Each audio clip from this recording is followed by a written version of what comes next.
Want to switch gears a little bit. Anthony Joshua's big fight with Klitschko coming up. We're getting closer and closer. I'm more and more excited about it. I talked to Freddie Roach yesterday, or 2 days ago, and he was saying that he really likes the matchup, but he really feels that Joshua kind of has all that kind of going for him, you know, like the gold medal recently, the kind of all the charisma kind of moving into it. But you're obviously close to Klitschko. You know, people are kind of unsure right now because he lost his last fight to Fury. He is getting up there in age, but I mean, how is he looking in camp? What are you hearing out of that camp? Oh, Wladimir always stays in great shape. He's really motivated to get his titles back.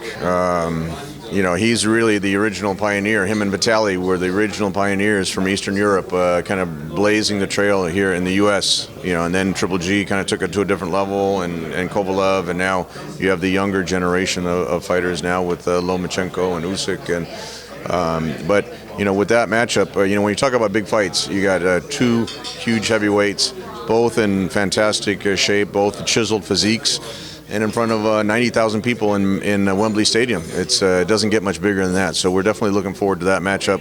I think it's really a 50-50 fight. You have the classic matchup of the young lion with all knockouts, you know, won his world title, you know, wants to you know, beat the legend of Wladimir, where you know, he had such a long run as a heavyweight champion.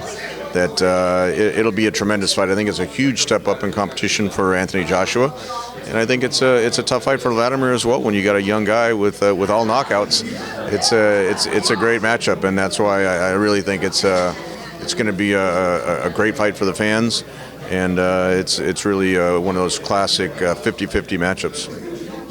You working with Hearn with that, Eddie Hearn with that fight. You're working with Top Rank with this one. We saw you working with Golden Boy before. I talked to Abel, and he was saying that Tom gets along with everybody, which when I thought about it, I was like, yeah, that's true. And it's, for some reason, it's rare in this business. You got to bottle that, man, and start passing that out to people. Well, I'm just trying to, you know, do what's good for the sport. You know, put on the best matchups.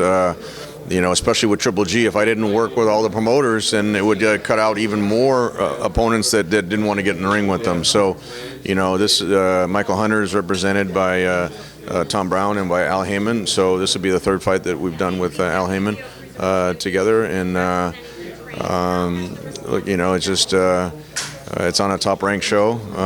Like you said, the last fight was on the Bernard Hopkins show with Golden Boy, who I have a good relationship with Golden Boy as well. We're trying to do the Canelo fight with Golden Boy.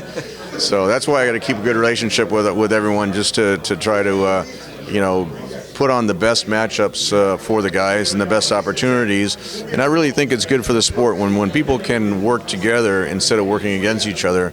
That's when you start getting divisions, you know, whether it's with the TV companies or the promoters. You know, it's you know, boxing really needs as many fans and support as it can get. And that's why I just you know, try to work with and keep a good relationship with as many people as I can. And last question, man. With Chocolatito losing last week, it was controversial, but he lost, so he has to come off the top of the pound-for-pound list. Give me your top 3 pound-for-pound fighters in the world right now. Well, I'm a little biased towards Triple G. You know, I think definitely Chocolatito, you know, was controversial. I know he wants to get his titles back.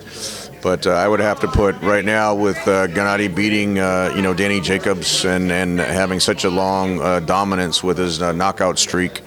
You know, you have to put him up there.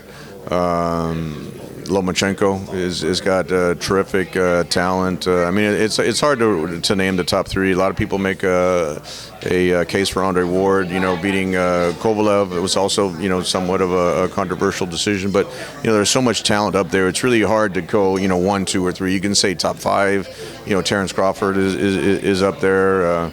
So you just got to, until someone really establishes themselves, everyone can kind of make an argument for where they're at. But I think, look, with Triple G, if he can get a fight with Saunders, if he can get a fight with Canelo and beat those guys, then I think he kind of distances himself from the pack. If Chocolatito comes back and beats Rungvisai and regains his title, I think he goes back to the top of the list. So it's you know, it's just great to see so much talent in the sport of boxing right now.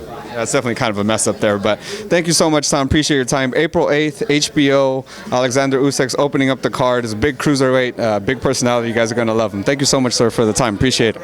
Thank you, brother.